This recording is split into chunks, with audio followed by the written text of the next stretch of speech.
Hit by heavy swells and disruptive weather, the vessel started breaking up, resulting in an oil spill of about a kilometre along the beach.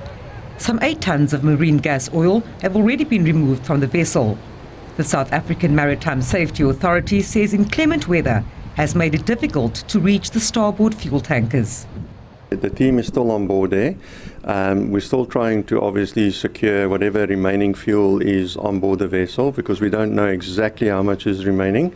We know the port side, but we don't know the starboard side because it's underwater and you've got the crane wires and the sea and the weather that's playing a factor. So establishing that is a bit difficult.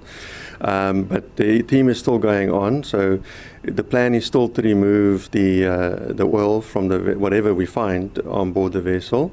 So where we are today, as of a little while ago, you have I don't know if you recall the PSV Short Tide, the supply vessel. So she is on site at the moment. We've had a good weather day today. They're busy doing core sampling at the moment. There is also the Department of Geoscience that's busy helping us with that.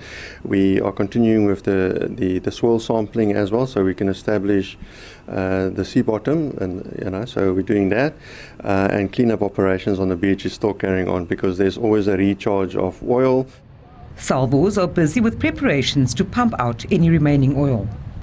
Basically, the kind of fuel that is on board, what normally happens is when it gets cold, it gets hot. So it then becomes unpumpable. So in order to get the fuel off, you have to heat it up to a certain degree. It makes it more liquid, and then it becomes pumpable. And then obviously you have to keep that heat to move it around wherever you need it. Investigations into the incident are being conducted by Panamanian investigators. We did the first round of interviews with the crew. We gathered whatever evidence we could at the time. That has now been shared with the Panama-flagged state investigator who was here last week. So we took him through on Monday.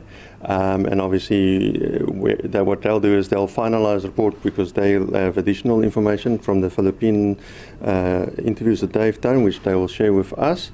And then the draft investigation report will be sent to South Africa, and then obviously we'll liaise and agree upon the report. And once that's done, they'll publish it to the International Maritime Organization to say this is the root cause of the incidences and the contributing factors to that incident. SABC says salvos are now in the second phase of operations, the first having been the crew rescue. Once all the oil is pumped off, wreck removal operations will follow.